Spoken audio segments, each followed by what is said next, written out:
बंदर और लकड़ी का खूंटा। एक समय की बात है जब शहर से थोड़ी दूर में एक मंदिर बनाया जा रहा था।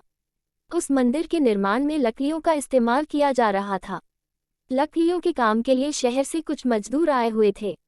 एक दिन मजदूर लकड़ी चीर रहे थे। सारे मजदूर रोज दोपहर का खाना खाने के लिए शहर जाया करते थे। उस दौरान 1 घंटे तक वहां कोई भी नहीं रहता था। एक दिन दोपहर के खाने का समय हुआ तो सभी जाने लगे।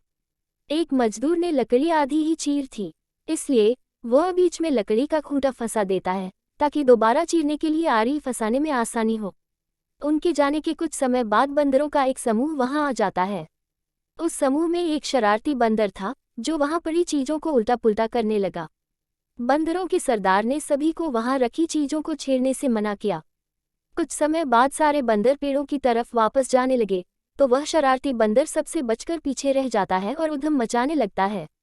शरारत करते करते उसकी नज़र उस अधरे लकड़ी पर पड़ती है जिस पर मजदूर ने लकड़ी का खूंटा लगाया था। खूंटे को देखकर बंदर सोचने लगा कि उस लकड़ी को वहां पर क्यों लगाया है, उसे निकालने पर क्या होगा। फिर वह उस खूंटे को बाहर निकालने के लिए खींचने लगता है। बंदर के अधिक जोर लगाने पर वह खूंटा हिलने और खिसकने लगता है, जिसे देखकर बंदर खुश होता है और जोर लगाकर उस खूंटे को सरकाने लगता है।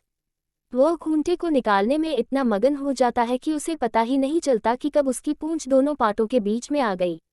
बंदर पूरी ताकत के साथ खूंटे को खींचकर बाहर निकाल देता है। खूंटा निकलते ही लकड़ी के दोनों भाग चिपक जाते हैं और उसकी पूंछ बीच में फंस जाती है। पूंछ के फंसने पर बंदर दर्द के मारे चिल्लाने लगता है और तभी मजदूर भी वहां पहुंच जाते हैं। उन्हें देखकर बंदर भागने के लिए जोर लगाता है तो पूंछ टूट जाती है।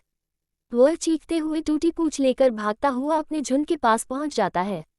वहां पहुंचते ही सभी बंदर उसकी टूटी हुई पूंछ देखकर हंसने लगते हैं।